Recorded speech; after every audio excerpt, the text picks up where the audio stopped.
Special education, hearing impairment and visual impairment and intellectual disabilities of the Department of the Faculty of Special Education, Dr. Shakuntala Mishra, National Rehabilitation University, and other university and colleges running the B.Ed Special Education courses. जिस तरह हम पिछले कुछ दिनों से classes को continue कर रहे हैं ऑनलाइन, उसी कड़ी में आज का लेक्चर स्पेशल पेपर BCD 207 यानी इंक्लूसिव एजुकेशन पर आधारित है। आज के लेक्चर में हम पिछले जो लेक्चर्स में हम टॉपिक्स कवर कर चुके हैं उनके आगे का हिस्सा हम कवर करेंगे। उम्मीद है कि ये आपको पसंद भी आएगा, और अगर आप इसको मिस कर जाते हैं तो चिंता करने की बात नहीं है। आप मेरे YouTube चैनल एडुफोनिया पर भी जाकर इसको एक्सेस कर सकते हैं, वहाँ पर भी ये अपलोड हम बार बार कर देते हैं। तो उम्मीद है कि आप इसको ध्यान से सुनेंगे। Thank you. चलिए, गुड मॉर्निंग सभी को। और कल के हम लोग जब पढ़ रहे थे तो कल हम लोग बात कर रहे थे आपके BCD 207 कोड है आपका इंक्लूसिव एजुकेशन का, और उसमें हम लोग बात कर रहे थे सैलामेंका डिक्लेरेशन की। आज मेरी कोशिश थी कि हम बात करें विवेको मिलेनियम फ्रेमवर्क पे, लेकिन चूंकि विवेको मिलेनियम फ्रेमवर्क पे जो बात होनी है वो लगभग उन्हीं चीज़ों से संबंधित है कि जैसा अभी कुछ स्टूडेंट्स कुछ सवाल पूछ भी रहे थे।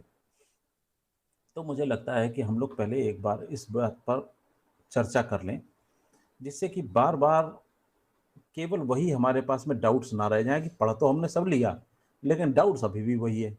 तो कम से कम एक सेशन हम अपना पूरा डाउट का रख लेते हैं। आज हम उसी पर बात करेंगे, विवेको मिलेनियम पर। अगर वक्त मिला तो हम चलेंगे, और अगर नहीं मिला तो हम कल इसको कवर करेंगे। ठीक है।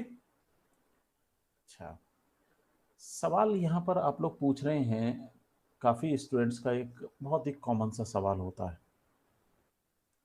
कि साहब आप बार बार बात होती है इंक्लूजन की, पहले सेग्रीगेशन था, मेन स्ट्रीमिंग हुई, इंटीग्रेशन हुआ, अब बात इंक्लूजन की है।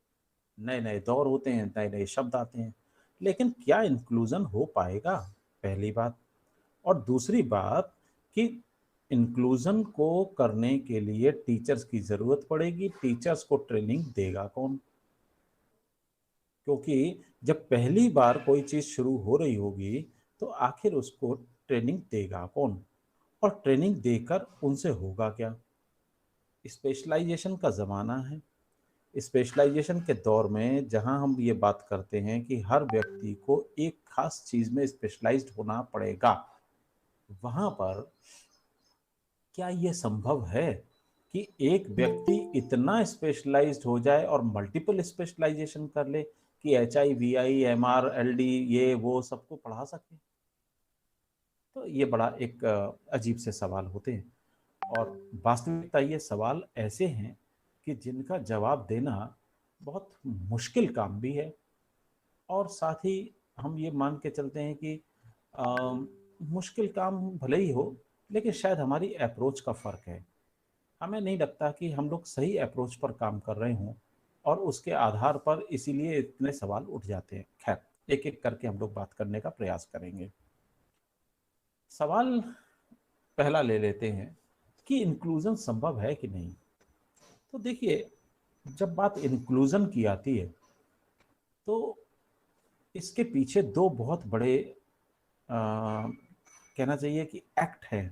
एक्ट मतलब एक अधिनियम वाले नहीं, दो बहुत बड़े काम हैं जिनके आधार पर हम इंक्लूजन को शुरू कर सकते हैं। पहला है अर्ली आइडेंटिफिकेशन, और दूसरा है अर्ली इंटरवेंशन।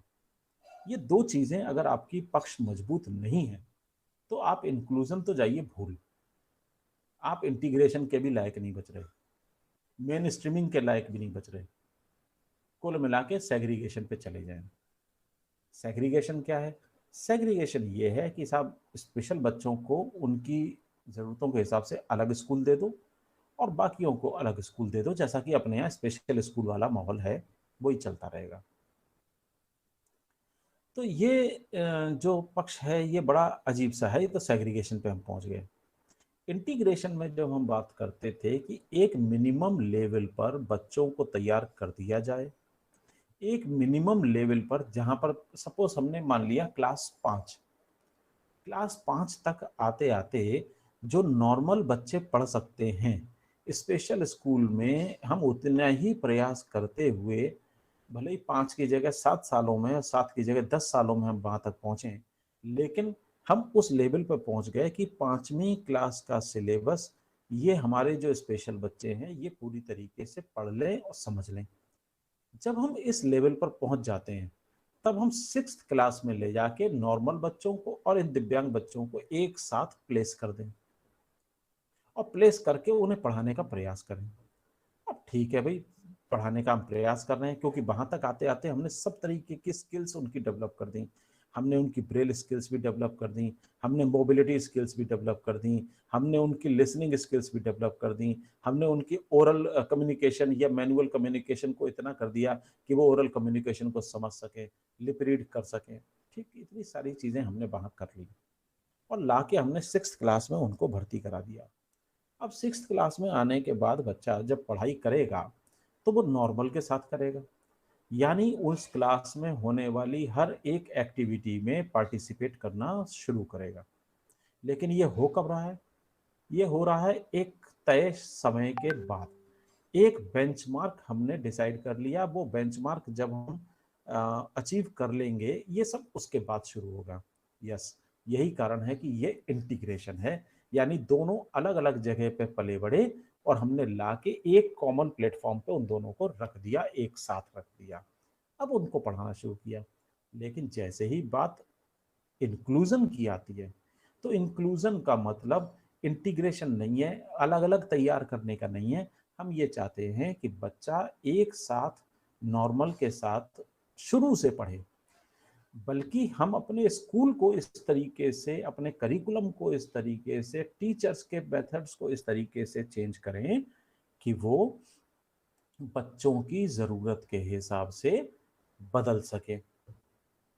अब अगर हम बच्चों की ज़रूरत के हिसाब से बदल रहे हैं तो यहाँ पर सवाल उठता है कि क्या टीचर तैयार है? टीचर को हम कैसे तैयार करेंगे? बिल्कुल सही बात है। हमें ये जानना ज़्यादा ज़रूरी है कि डिसेबिलिटी और नॉर्मल बच्चों के बीच में फ़र्क क्या है? उनकी ज़रूरतें किस तरीके से अलग हैं और पढ़ाई में हम, करिकुलम में हम किस तरीके से चेंजेस या एडेप्टेशंस लाएं कि वो दोनों के लिए बेनिफिटेड हों। एक सपोज, एक छोटा सा मैं आपको उदाहरण लेके समझाता हूँ। एक शब्द आता है कहीं पर, या हम एक किसी चीज़ की बात करते हैं कि साहब हम समझना चाहते हैं बैंक कैसे काम करता है या बिजनेस कैसे होता है, स्टॉक एक्सचेंज कैसे काम करता है, साइंस का कोई फिनोमेना, प्रकाश संश्लेषण, फोटोसिंथेसिस कैसे होती है। हम इन सब चीज़ों के बारे में जानना चाहते हैं। हमारे पास दो रास्ते हैं। पहला रास्ता ये है कि हम इसके बारे में एक बहुत अच्छा अपना क्लास तैयार करें, पावर पॉइंट तैयार करें और उन चीज़ों को हम क्लास में बता दें। ठीक है, ये एक मनगढ़ंत चीज़ है जो हम क्लास में बता रहे हैं। मनगढ़ंत का मतलब हम अपनी बातों में तो बता ही रहे हैं। यहाँ पर दो अलग अलग तरीके की लर्निंग होगी। पहली, उन बच्चों में जिनकी कल्पना शक्ति बहुत अच्छी है और वो समझ रहे हैं कि हम जो, या टीचर जो बता रहा है उसको हम कैसे समझें। राइट।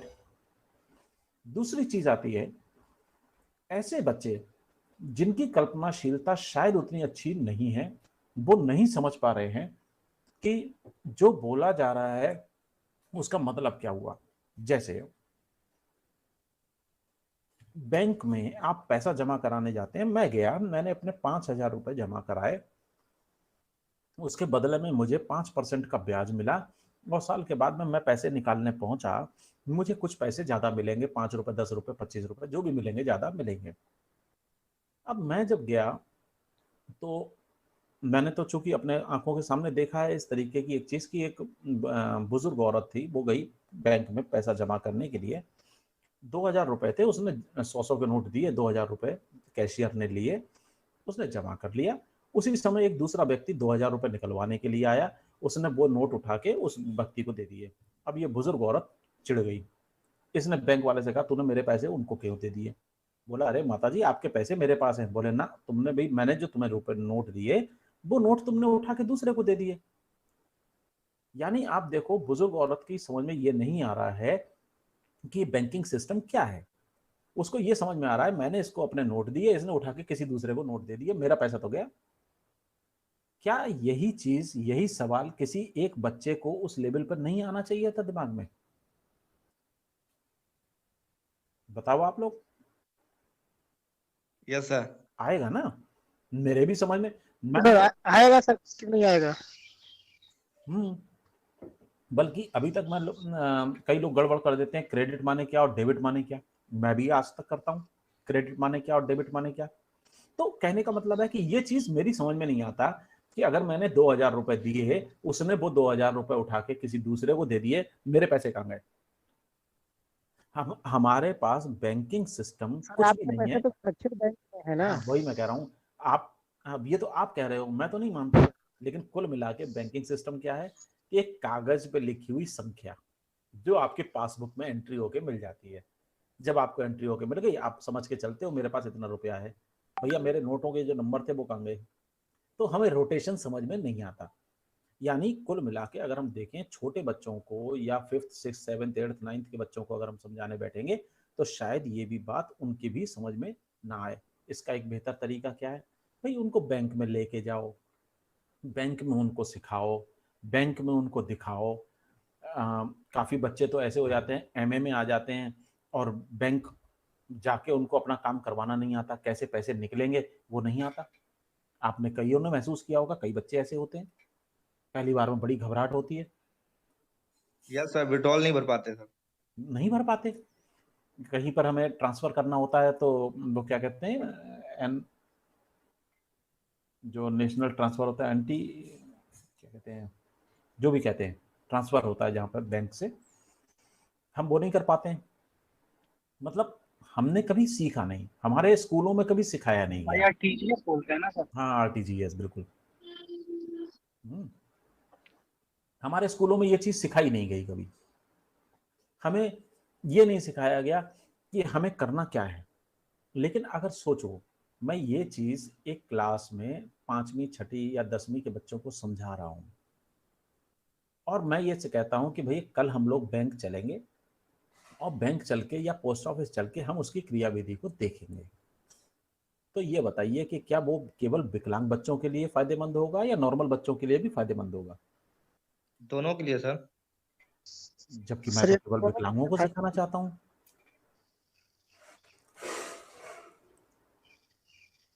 नहीं, मैं सबको सिखाना चाहता हूँ और ये तरीका चाहे वो गैर विकलांग हो चाहे विकलांग हो, दोनों के लिए फायदेमंद होगा। यानी सर स्पेशल होगा मेथड तो। नाम की कोई चीज नहीं है, ये केवल तौर तरीके हैं हमारे जिनसे हम कुछ ऐसा मॉडिफिकेशन कर सकें जो सबके लिए इक्वली बेनिफिटेड हो। हाँ, एक चीज होती है, जैसे ब्लाइंड बच्चों को जो चीज दिखाई नहीं दे रही है उसके बारे में आपको अपने मेथड में केवल इतना बदलाव लाना पड़ेगा कि आपको लगातार बोल के ये बताना पड़ेगा कि यहाँ पर ये चीज है, हम गेट के अंदर घुसे हैं, हम ये वाला बैंक है हमारा, ये वाली ब्रांच है, हम गेट के अंदर घुसे हैं, इसके बाईं तरफ एक शीशे का पार्टीशन है, दाईं तरफ एक शीशे का पार्टीशन है, बीच में थोड़ी सी जगह है, आप देख के अंदर आइएगा। जैसे ही आप 10 कदम आगे आते हैं, बाईं तरफ को एक दरवाजा है, इस दरवाजे से हम खोल के अंदर घुस रहे हैं, अब हम आ गए हैं एक बड़े हॉल में। अगर मैं ये बात बता रहा हूँ तो हमारे पास तो अभी आप ब्लाइंड बच्चे भी हमारे साथ में जुड़े हुए हैं, आपके पास एक चीज विजुअलाइज हो रही होगी कि ऐसा एक कमरा है कि हमने ऐसे ऐसे किया तो हम एक बड़े हॉल में पहुंच गए। हो रहा है कि नहीं हो रहा है? Yes sir. यानी ये मेथड दोनों के लिए फायदेमंद है। जो नॉन डिसेबल्ड है उसे दिखाई दे रहा है, वो तो अपना काम कर ही रहा है, लेकिन जिसे दिखाई नहीं दे रहा उसके लिए भी ये सिस्टम काम कर रहा है क्योंकि हम उसको लगातार बोलते चले जा रहे हैं। तो इंक्लूजन में जो बेसिक चीज है वो आप ऐसे समझो कि दो चीजें होती हैं, एक होती है कॉमनैलिटी, एक होती है डिसिमिलैरिटीज या डिफरेंसेस। कॉमन चीजें बहुत सारी होती हैं, किसी भी क्लास में आप जाएंगे तो बहुत सारी कॉमन चीजें हैं, आप उस कॉमन चीजों को अलग कर लो और डिफरेंसेस को अलग कर दो। तो आप देखेंगे कि अगर 100 में से किसी चीज को अलग कर रहे हैं तो डिफरेंसेस मुश्किल से आएंगे 20%, बाकी 80% कॉमन हुआ। तो कभी भी आपको एड्रेस कॉमन को नहीं करना है, क्योंकि कॉमन तो कॉमन की तरह चल जाएगा, वहां पे दोनों बेनिफिटेड होंगे। लेकिन जो 20% का डिफरेंस है वो बहुत महत्वपूर्ण डिफरेंस है, और वही महत्वपूर्ण डिफरेंस को सीखना आपको पड़ेगा। जैसे मैंने अभी आपको बताया भी कि मैं बैंक में लेके जा रहा हूं, मैं लगातार बोलता जा रहा हूं कि बाएं हाथ पर हमारा दरवाजा है, इसे खोल के हम एक बड़े हॉल में आ गए हैं। ये हॉल एक चौकोर हॉल है, इसमें सामने मेरे बाईं तरफ से शुरू होके सीधी एक रो गई है और आगे से यू शेप में फिर से वापस आई है। बाईं तरफ मेरा एक गार्ड बैठा हुआ है, उसके पड़ोस में टेलर है, उसके पड़ोस में एक कंप्यूटर पर एक व्यक्ति बैठे हुए हैं जिनका नाम ये है, ये काम करते हैं। उसके बाद में मैनेजर का रूम है, कक्ष है, जो कि एक हाफ है, जब आप घुसेंगे तो वो आपको भी देख सकते हैं, वगैरह वगैरह। मैं ये सब बात बता रहा हूँ। यानी मैंने डिफरेंसेस वाली चीज को इस तरीके से कवर करना शुरू किया, और कॉमन चीज तो मैंने बैंक में ले गए कि किस तरीके से हम काम करते हैं, आप बताइए। कहने का मतलब ये हुआ कि जब हम डिफरेंसेस को एड्रेस करते हुए, उसको अपने स्पेशल टेक्निक्स से बात करते हुए लेकर आते हैं, तो कॉमन चीज़ों के साथ में वो इतनी मिक्सअप हो जाती है जैसे दूध में चीनी। और ये दोनों के लिए फायदेमंद है, विकलांग बच्चों के लिए भी और गैर दिव्यांग बच्चों के लिए भी। तो ये ज़्यादा ज़रूरी चीज़ है। तो अब यहाँ पर आई हमारे इंक्लूजन की बेसिक चीज़। अब सवाल उठता है कि टीचर्स तैयार कैसे होंगे? बिल्कुल होंगे, क्योंकि जो टीचर ट्रेनिंग के एजेंसीज हैं, स्पेशल एजुकेशन में आरसीआई और जनरल एजुकेशन में एनसीटी, इन दोनों को आपस में मिलकर बैठकर कोई ऐसा कॉमन प्लेटफॉर्म तैयार करना पड़ेगा, सिलेबस तैयार करना पड़ेगा, करिकुलम तैयार करना पड़ेगा, कि ताकि जो भी टीचर पढ़े वो एक जैसी चीज पढ़े। लेकिन यही हमारा सबसे बड़ा दुर्भाग्य उठता है। कैसे? हम इंक्लूजन के नाम पर पिछले 5-6 सालों से बहुत कुछ पढ़ा रहे हैं। आप लोगों को भी ये बताया जाता है इंक्लूसिव एजुकेशन है, इंक्लूजन में पढ़ो। लेकिन सच्ची बात ये है कि आपका सिलेबस इंक्लूसिव एजुकेशन के लायक नहीं है। क्यों? हम आपको पढ़ा क्या रहे हैं? आपने कभी देखिए ध्यान से, बीएड वालों, अब ध्यान से देखिए, आपको पढ़ाया जा रहा है कि स्पेशल एजुकेशन क्या है।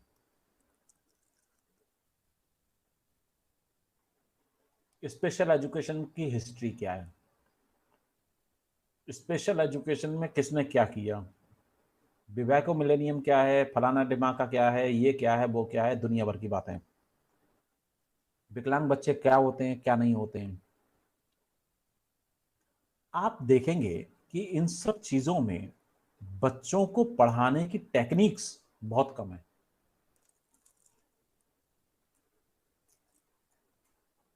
है कि नहीं? आप टीचर बन के क्लास में पढ़ाओगे कैसे, ये आपके पास फोकस नहीं है।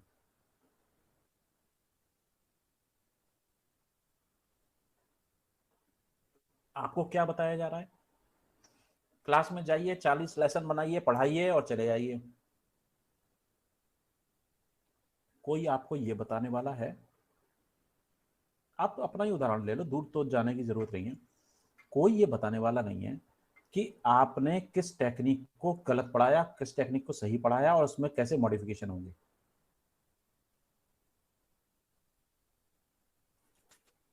हो रहा है कहीं? बताइए।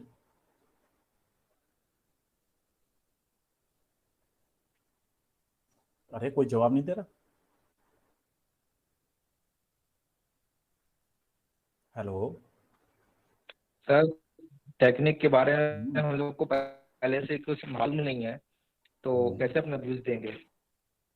बात व्यूज की नहीं है बेटा, बात यह है कि जब पढ़ाने जाते हैं, टीचिंग वगैरह हो चुकी थी तुम लोगों की, नहीं हुई थी अभी तक? अभी सर नहीं हुई है। अच्छा अच्छा। अभी अभी कोई टीचिंग नहीं, केवल फर्स्ट सेमेस्टर बीता है बस। अरे हाँ, ये तो कोरोना में सब लोग प्रमोट हो गए ना, तो वो तो जगह नहीं जी मिली सर। होगी। खैर कोई बात नहीं, मैं बता रहा हूँ। आमतौर पर हो रहा यही रहा है कि क्लासेस में या बीएड में, जहां भी बीएड चल रहा होगा, बीएड है टीचर ट्रेनिंग। हमें यह बताना है कि आप विकलांग बच्चों को पढ़ाएंगे कैसे, ना कि ये कि विकलांगता क्या है और स्पेशल एजुकेशन क्या है। वो तो एक बैकग्राउंड जरूरी है, वो बैकग्राउंड देना अलग बात है।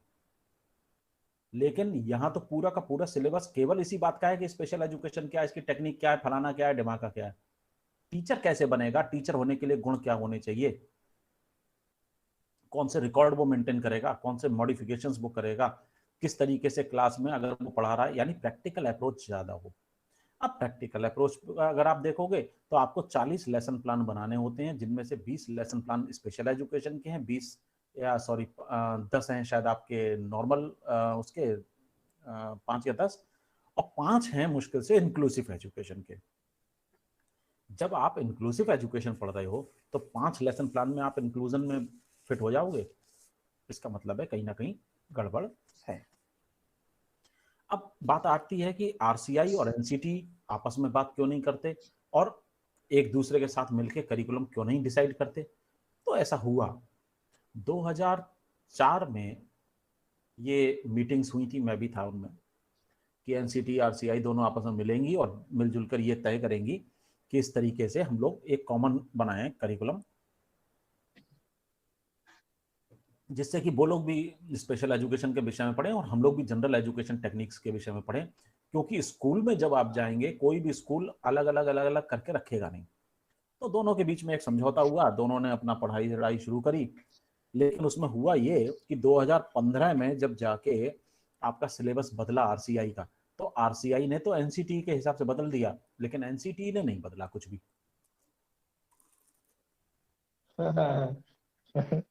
धोखा। एनसीटी ने कुछ नहीं बदला और ये अपना बदल के बैठ गए। अब उसमें हुआ ये कि ये बन गए आधे तीतर आधे बटेर। बच्चे ना यहाँ के रहे ना वहां के रहे, और वो समझौता इनका 2 साल के बाद खत्म भी हो गया, ये भी किसी को नहीं बताया। अब इसीलिए जब आप कोशिश करते हैं, जब आप जाने की नॉर्मल स्कूल्स में जाने की कोशिश करते हैं, तो वो लोग आपसे कहते हैं कि आप तो स्पेशल वाले हो भैया, स्पेशल में जाओ। ये सुनने को ज्यादा मिलेगा। खैर, इंक्लूजन में बेसिक बात यही होनी चाहिए कि एक टीचर क्लास में कॉमन चीजों को, डिफरेंसेस को ध्यान में रखते हुए पढ़ा पाए।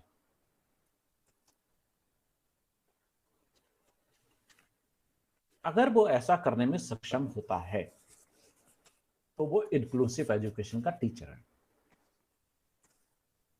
बहुत ज्यादा नहीं करना है कुछ भी।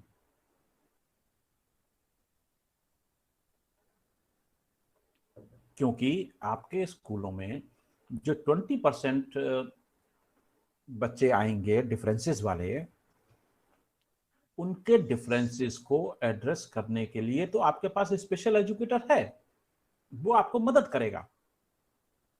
स्पेशल सॉरी इंक्लूसिव एजुकेशन में जो बेसिक चीज है वो है टीम वर्क। अकेला आदमी कोई काम नहीं करेगा, ये टीम वर्क है। साइंस का कॉन्सेप्ट पढ़ाना है, सोशल साइंस का कॉन्सेप्ट पढ़ाना है, स्पेशल एजुकेटर कैसे पढ़ाएगा? स्पेशल एजुकेटर तो केवल एक डिसेबिलिटी एरिया में स्पेशलाइजेशन लेकर आया है, HI में या VI में या MR में, तो वो उन बच्चों को तो हैंडल कर सकता है, नॉर्मल बच्चों को कैसे पढ़ाएगा? उसने खुद ही नहीं पढ़ा मेथोडोलॉजी। यानी आपको मदद लेनी पड़ेगी नॉर्मल स्कूल एजुकेशन टीचर के साथ। तो टीचर पढ़ाए सोशल साइंस, और आप एज ए स्पेशल एजुकेटर आप वो जो 20% डिफरेंसेस हैं उनको कैसे पढ़ाया जाएगा, उनको कैसे हैंडल किया जाएगा, आपका काम ये होगा कि उनके साथ मिलकर आप काम करेंगे। तो इंक्लूसिव एजुकेशन में, अब मान लीजिए किसी बच्चे को क्लास में सुनाई नहीं देता, तो ठीक है, डेफ एजुकेशन का टीचर है, वो पढ़ा रहा है, क्यों नहीं सुनाई देता यार? कल तक तो ये अच्छा खासा सुन रहा था, आज क्यों नहीं सुन पा रहा? भाई हियरिंग एड खराब हो गई। तो क्या टीचर का काम है कि हियरिंग एड को खोल के बैठ जाए, उसका पोस्टमार्टम कर दे? लेकिन उम्मीद आपसे यही की जा रही है कि आप खोल के बैठ जाओ।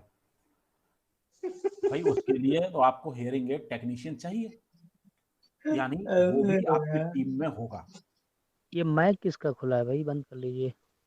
बेटा ओम प्रकाश, आपका माइक खुला हुआ है शायद। नहीं ओम प्रकाश नहीं, और भी सर किसी हमने सर अभी ऑन किया बताने के लिए कि का। इससे हाँ पहले हाँ किसी हाँ, का खुला नहीं हुआ है किसी सर। और का खुला हुआ है। जी सर। मेरा ही खुला हुआ है यार। चलो बंद हो गया बेटा। खैर, तो यहाँ असली बात ये उठ रही है हमारे सामने कि भाई अब क्या करें? अब तो ये एक मसला है कि हियरिंग एड भी ठीक करो। पता चला कि कुछ बच्चे कि शा को सा बोल रहे हैं, सा को टा बोल रहे हैं, टा को बा बोल रहे हैं, मान लो ये भी चीज शुरू हो गई। तो स्पेशल एजुकेटर से कहा गया भाई ये भी ठीक कराओ। भैया ये स्पीच थेरेपिस्ट का काम है, तुम्हारा काम नहीं है, नॉर्मल टीचर का भी काम नहीं है। इसीलिए ऑडियोलॉजिस्ट एंड स्पीच थेरेपिस्ट को टीम में रखा जा रहा है।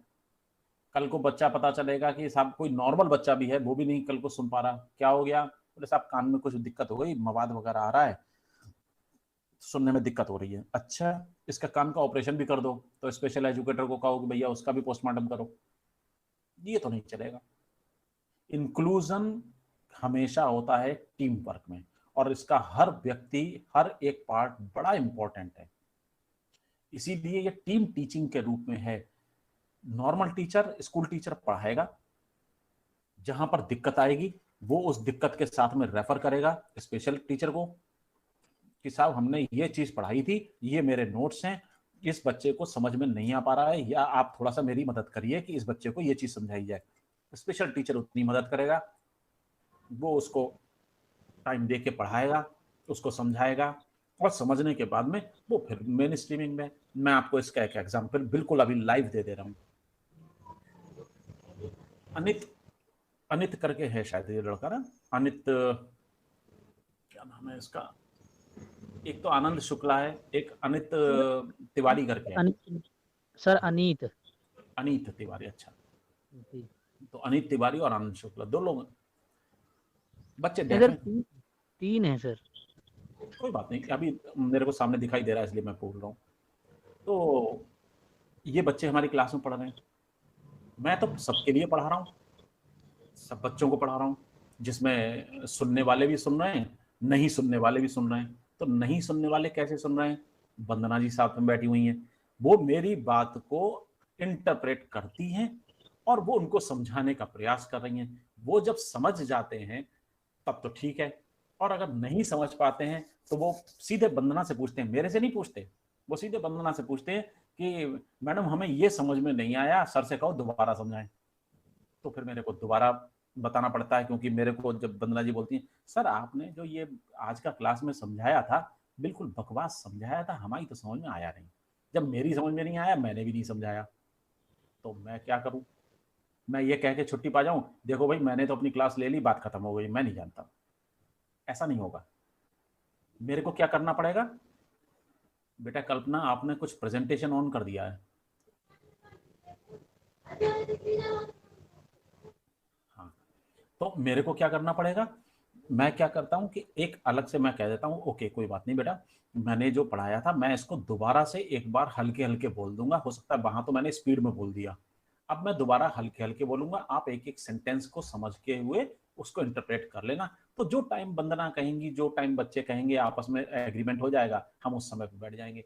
तो मेरे को तो एक पीरियड लेने के लिए पैसा मिलता है, लेकिन जिम्मेदारी क्या है कि कोई भी बच्चा जो समझना चाह रहा है मैं उसको समझाऊं, तो मैंने एक आधा घंटा 1 घंटा मान लीजिए अलग से ले लिया।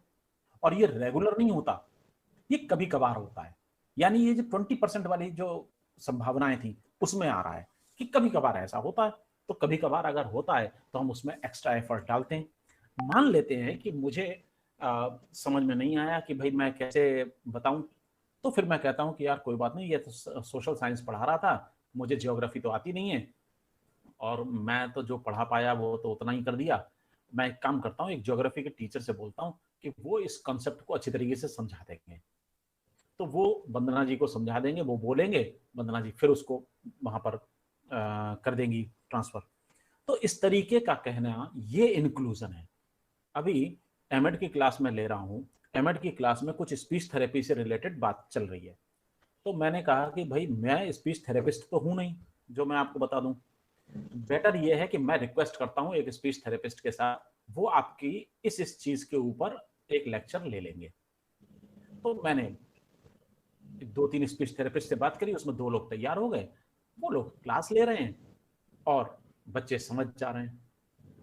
ये इंक्लूसिव एजुकेशन का एक उदाहरण है। भले ही वहां पर विकलांग बच्चे हों या ना हो, लेकिन नीड्स सबकी अलग अलग हैं। उनकी नीड्स हैं कि वो स्पीच थेरेपी के बारे में जानें, और मेरी नीड ये है कि चूंकि मुझे आता नहीं है इसलिए मैं किसी की मदद लूं। तो जिसने मदद देनी है उसको मैंने सामने कर दिया कि भाई आप इस चीज को समझा दो, बाकी जो बचेगा वो मैं पोर्शन को कर दूंगा। जिस समय वो पढ़ा रहे हैं मैं भी उस समय अटेंड कर रहा हूं, जिससे कि जो चीजें मुझे नहीं आती हैं वो भी मुझे आ जाएं। अब यहां तक तो बात हुई इसकी। अब सवाल उठता है कि भाई हमारे टीचर ट्रेनिंग में जो भी हम लोग कर रहे हैं, ये जो अलग अलग टाइप की पैथीज चल रही हैं, एनसीटी का अलग चल रहा है, आरसीआई का अलग चल रहा है, ये हमें कहाँ लेके जाएगा?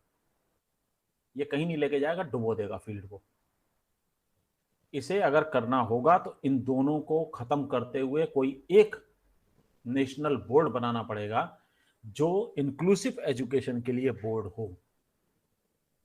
चाहे कोई भी बच्चे क्यों ना हो, टीचर ट्रेनिंग एक ही जैसी होगी, उसमें विकलांगों को पढ़ाने का भी प्रशिक्षण दिया जाएगा और गैर विकलांगों को पढ़ाने का भी प्रशिक्षण दिया जाएगा। भले ही 2 साल की जगह 3 साल का बीएड कराओ, कोई फर्क नहीं पड़ता।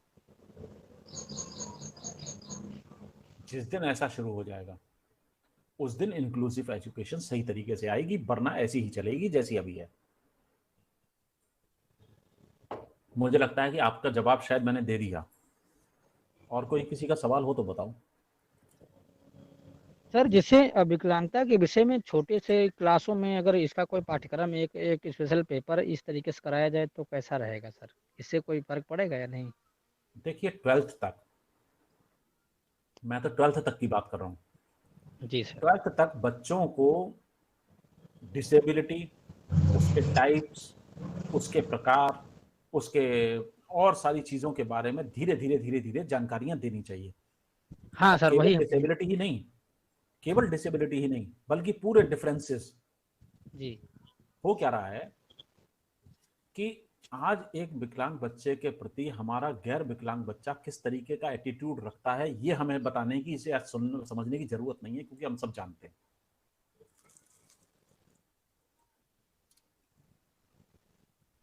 है सही बात है कि नहीं? जी सर सर। ये सर 7 और 8 और 9वीं की जो एसएसटी है उसमें अब जो एनसीईआरटी की उसमें दे रहे हैं ये डिसेबल के बारे में। धीरे धीरे आ रहा है। देखो आपको जानकर आश्चर्य होगा कि एमबीबीएस की पढ़ाई होती है और एमबीबीएस की पढ़ाई में भी डिसेबिलिटी से संबंधित कुछ भी नहीं है। अभी 2010 से पहले तक कुछ भी नहीं था। बिल्कुल सही बात है सर, क्योंकि जो डॉक्टर है ना उन्हें पता ही नहीं चलता कि ब्लाइंड में कितने परसेंटेज कैसे लिखना है। अभी एक हमारे यहाँ एक मेडिकल बनवाए थे सीएमओ साहब से, तो उन्होंने क्या लिखा कि ब्लाइंड की जगह हैंडीकैप लिख दिया था। हाँ हाँ सर, तो और काफी से परेशान हुए। वो सर परसेंटेज भी कम कर देते हैं। अगर कोई 100 का है बिल्कुल, तो उसको उसको 40 या 50 में ही कर देते हैं। उनको पता नहीं कि कैसा क्या करना उन्हें है। कुछ नहीं मालूम है। हाँ सर, ऐसा सबसे हुआ बड़ी है। दिक्कत क्या है डेफ बच्चों के साथ और बड़ी दिक्कत है, वो डेफ को परसेंटेज में नाप देते हैं, जबकि डेफ कभी परसेंटेज में आ ही नहीं सकता। नहीं सर, कभी नहीं। वो आएगा, डेफ आएगा तो डीबी में आएगा कि भाई इतने डीबी का लॉस है। Yes sir. है और ना? सर इससे जो है ना कुछ गलत इफेक्ट भी पड़ते हैं। हमारे यहाँ एक बिल्कुल पड़ते हैं। औरैया है पास में ही, मैं डिस्ट्रिक्ट जालौन से बिलोंग करता हूँ। हाँ। यहाँ पे कम से कम 40-50 ऐसे टीचर हैं जो अपने कान के पर्दे को थोड़ा वो करा के और अपना फर्जी मेडिकल बनवा रहे हैं, और वो टीचर की जॉब भी कर रहे हैं। हाँ, इसके अभी लिए पुरानी, जल्दी इसके लिए recently केस आया था। कहावत है, कटा के उंगली शहीदों में नाम। हाँ, जी सही सर। ये वही चीजें हैं। मैंने पिछले बार एडमिशन के दौरान देखा, एक बच्चा 100% अपनी विकलांगता का सर्टिफिकेट लेकर आ गया। हमने कहा भाई तुम्हारी कौन सी विकलांगता है, ये तो बता दो। तो बोला है साहब, मैं विकलांग हूँ, सर्टिफिकेट है मेरे पास। मैंने कहा सर्टिफिकेट तो बात की बात है, पहले ये तो बता दो, क्योंकि तुम्हारा तो जो दिखाई दे रहा है उसमें फोटो लगा हुआ था, वो बैसाखी पे खड़ा हुआ था। Yes sir. बोला सर कुछ नहीं, टांग टूट गई थी तो उसी दौरान बनवा लिया। मैंने कहा मैं इसको रिपोर्ट करूंगा और इसको मैं भेजूंगा मेडिकल बोर्ड पे, तुम तो जेल जाओगे ही, और जिसने बनाया है उसकी भी नौकरी खाऊंगा मैं। बिल्कुल सर, सही बात है। मैंने कहा कल एक काम करना, कल इसका ओरिजिनल सर्टिफिकेट ले आना। वो ऐसा भागा कि आज तक तो आया नहीं है। जी सर। सर अरे अभी सर एक राजस्थान में डेफ के लिए वैकेंसी निकली हुई थी, तो उसमें क्या किया कि एक लोग जो है डेफ का सर्टिफिकेट बना के पहुंच गए वहां पे, परसों अभी 4-5 दिन की बात पहले की बात है। और उसमें जब उनका मीडिया वालों ने उसको सामने बोलते हुए देखा, बात करी, तो पता चला कि वो डेफ नहीं था। और उस पर कार्रवाई हुई कि नहीं पता नहीं सर, मुझे इतना जानकारी मिली थी। अब देखो यही चीज है ना, तो इससे हो क्या रहा है कि किसी का हक मारा जा रहा है। सर अभी 1-2 साल पहले सीतापुर डिस्ट्रिक्ट में कैंप लगा हुआ था, 700 रुपये ले रहे थे और जो है विकलांगता प्रमाण पत्र दे रहे थे, कोई विकलांग हो या ना हो। इस तरीके से भी होता है सर। बढ़िया। तो आप खुद सोचो, ऐसी परिस्थितियों में हमारा इंक्लूसिव एजुकेशन का कोई औचित्य रह गया? बिल्कुल नहीं सर। इसीलिए देखो, स्पेशल एजुकेशन में जिन्होंने ट्रेनिंग ली उनकी भर्ती हो नहीं रही, जिनकी भर्ती हो रही है उन्हें स्पेशल एजुकेशन या विकलांगता विषय में पता है नहीं। जी सर। जो ऑलरेडी सर जो स्पेशली स्कूल है ब्लाइंड, उनके जो टीचर हैं उनको ब्रेल नहीं आती है सर। अभी उनको ब्रेल पढ़ने के लिए एक पैराग्राफ दे दिया जाए तो सर वो 4 लाइन नहीं पढ़ पाएंगे। अरे और वो स्पेशलिटी बीआई की ले रखे हैं। ये तो मैं पहली बार सुन रहा हूँ। हाँ सर, मैं सही बता रहा हूँ सर। आप किसी भी ब्लाइंड स्कूल के टीचर से जो साइटेड हैं, आप चले जाइए, कभी भी इंक्वायरी कर लीजिए, वो ब्रेल नहीं पढ़ पाएंगे सर। मैंने कई लोगों को, मैं 12 ब्लाइंड स्कूल में पढ़ा हुआ हूँ, सर वहाँ पे 80% ऐसा ही है सर, 80% ऐसा ही है। सही है। कुछ लोगों को आती है थोड़ी बहुत बस। तो ब्लाइंड स्कूल में देखो यही चीज बड़ी बुरी लगती है ना। अब लगभग सर ये है 90% बदल की ये चीज। हमारे देश में इतने टीचर्स हैं जो स्कूलों में ऑलरेडी नौकरी कर रहे हैं, ठीक, हम केवल विकलांग बच्चों को स्कूल में एडमिशन दे दें, ये हमारा काम नहीं है। स्कूल में एडमिशन देने के बाद उनको क्वालिटी एजुकेशन भी दी जाए, ये ज्यादा इंपॉर्टेंट है। और क्वालिटी एजुकेशन देने के लिए हम ये इंतजार करें कि हम नए तरीके से पहले भर्ती करेंगे, क्या ये संभव है? इसीलिए जो ब्लाइंड का बैकग्राउंड है वो कमजोर इसीलिए होता है। मेन रीजन यही है कि जब ब्लाइंड स्कूल में वो कुछ भी लिख देगा, अब जब आपको चेक ही नहीं करना है कॉपी, तो आप कैसे बताएंगे बेटा ये गलत लिखा हुआ है आपका? जब आपको ब्रेल नहीं आ रही है, मान लीजिए कुछ ब्लाइंड टीचर है वो तो पढ़ लेंगे, अब जो साइटेड टीचर है उन्हें ब्रेल समझ में नहीं आती है, तो वो कुछ भी लिखे, मूल्यांकन वो उसका कैसे करेंगे असेसमेंट की उसने सही आंसर लिखा है नहीं लिखा हुआ है? मेरे पास जो कॉपीज आती हैं, ब्लाइंड बच्चे लिखते हैं, कई लोग ब्रेल में लिखते हैं, ठीक है, एक आध बीएड वाले भी लिख ही देते हैं। तो जब ब्रेल की कॉपी आती है, मेरे पास में 2 ही रास्ते हैं, या तो मैं उन्हें लिखे तो बगैर कुछ करे पास क्या कैसे मात्रा या फेल कर दूं, या ये है कि मेरे को तो नहीं आती लेकिन मैं किसी से पढ़वाऊं। तो हम लोग तो यही काम करते हैं। नहीं सर, आपका स्पेशलाइजेशन तो अलग है, वो चीज अलग है, लेकिन जो स्पेशल ब्लाइंड के लिए नियुक्त किए गए हैं वो भी स्पेशली ब्लाइंड स्कूलों में, उनके लिए सर अगर ऐसा है तो ये बहुत शर्म की बात है। बाकी तो बात है। तो खैर कुल मिला के स्थिति ये है कि इंक्लूसिव, अक्सर ये सवाल पूछा जाता है क्या इंक्लूजन पॉसिबल है। तो आमतौर पे जवाब जो बड़े बड़े कॉन्फ्रेंसेस वगैरह में मिलता है वो अक्सर लोग ये कहते हैं साहब ऐसा है, बातें करने तो हम भी आ गए, सुनने भी आ गए, लेकिन सच बात ये है कि इंक्लूजन पॉसिबल नहीं है। मेरा मानना है कि इंक्लूजन बिल्कुल पॉसिबल है। अगर आपने ठान लिया है तो इसमें आपको करना भी कुछ नहीं है। ये सबसे आसान है, इंक्लूजन सबसे आसान है। बाकी सब चीज़ें तो बड़ी महंगी हैं, सेग्रीगेशन बड़ा कठिन है, आपको सीखना पड़ेगा। इंक्लूजन तो सबसे आसान है। इंक्लूजन में कॉमन फीचर्स को अलग कर लो, डिफरेंसेस को अलग कर लो, डिफरेंसेस को तरीका सीख लो कि आप डिफरेंसेस को कैसे एड्रेस करोगे क्लास में, और उसके लिए आप अपना सपोर्ट सिस्टम तैयार करो। इससे होगा क्या, इससे एक बहुत तगड़ा स्ट्रक्चर बनेगा, एक वेल कनेक्टेड टीम बनेगी और बच्चे को सही तरीके की जानकारी सही तरीके से पहुंचेगी। तो ये है, लेकिन इसके लिए चाहिए आपको इच्छा शक्ति। अगर वो नहीं है तो फिर बेकार है सारा का सारा मामला। तो खैर कोई बात नहीं, अब आज का जो टॉपिक था वो तो यहाँ तक ही हम लोग कर गए। कल हम लोग फिर विवेको मिलेनियम फ्रेमवर्क के बारे में बात करेंगे, ठीक है। जी सर। दो चीजें सर। मैं यहाँ पे बता दूं, हो सकता है कि मैं कल क्लास लूं या ना लूं। अगर नहीं लूंगा तो शाम तक मैं आपके इसमें ग्रुप में मैसेज डाल दूंगा, ठीक। क्योंकि कल मोस्ट प्रोबेबली शायद नहीं ले पाऊंगा, क्योंकि कल एक कॉन्फ्रेंस है और उसमें मुश्किल ये है 10 बजे से ही मेरा भी टाइम है, ठीक है। तो मोस्ट प्रोबेबली कल 28 तारीख है ना। Yes sir. हाँ, यस सर। बेटा कल के लिए शायद मुझे, कल तो रहने दो तुम, परसों करेंगे हम लोग क्लास। सर जो आपने प्रेजेंटेशन के टॉपिक दिए हैं सर, उनको हमें रिकॉर्ड करके भेजना है या फिर डायरेक्ट प्रेजेंट करना हाँ, है? ये बड़ा अच्छा सवाल पूछा कांग्या रे, प्रेजेंटेशन वाला। हाँ, मैंने तुम्हें टॉपिक्स दिए हुए हैं बेटे, हाँ, असाइनमेंट के, ठीक है। बेसिकली वो 3 असाइनमेंट हैं।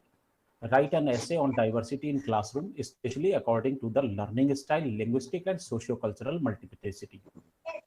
आपको एक लिखना है कि क्लासरूम डाइवर्सिटी क्या होती है और किस आधार पर, उनके लर्निंग स्टाइल पर, उनके लिंग्विस्टिक स्टाइल पर, सोशियो कल्चरल मल्टीप्लिसिटी पर, ये आपको लिखना है। ध्यान रखिए, आप इसमें एक चीज जरूर लिखिएगा, ये मत बताने बैठ जाना कि जो किताबी ज्ञान होता है, ये मैं आपसे बिल्कुल उम्मीद नहीं कर रहा हूँ कि आप मुझे किताबी ज्ञान बताओ।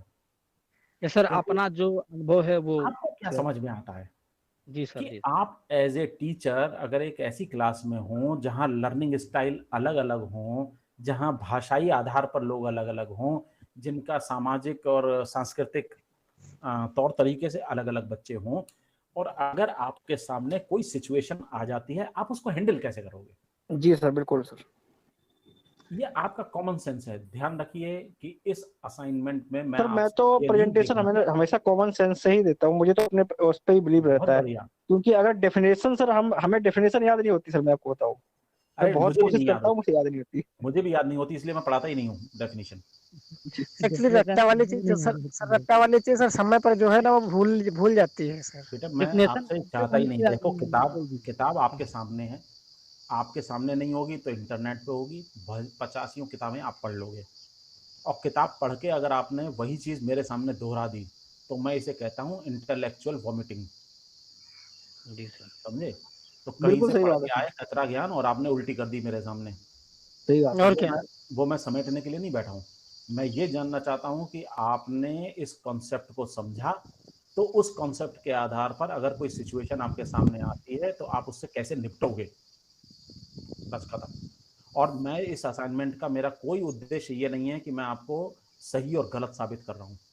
आपके अपने व्यूज हैं और हर एक का व्यू बड़ा महत्वपूर्ण है कि कौन उस स्तर तक सोच पाया, कौन नहीं सोच पाया, बात खत्म। जी सर। दूसरा है write a detailed note on barrier to inclusive education. Inclusive education के में आने वाली बाधाएं कौन कौन सी हैं, ये आप अपने आप सोचो, अपने आप लिखो। आपको लगता है एक ही बाधा के विषय में आप बहुत बड़ी बात लिख सकते हो, कोई बात नहीं, लिखो। बिल्कुल सही सर। रिकॉर्डिंग करके distinguished feature of some international and national policies regarding the education of person with disabilities. इसमें बहुत ज्यादा कंपैरिजन करना नहीं, 2 या 3 ले लेना और आप अपनी बात बता देना। यहाँ पर जी। 3 बातें मैंने पहले कही हैं जब मैंने आपको ये दिया हुआ है।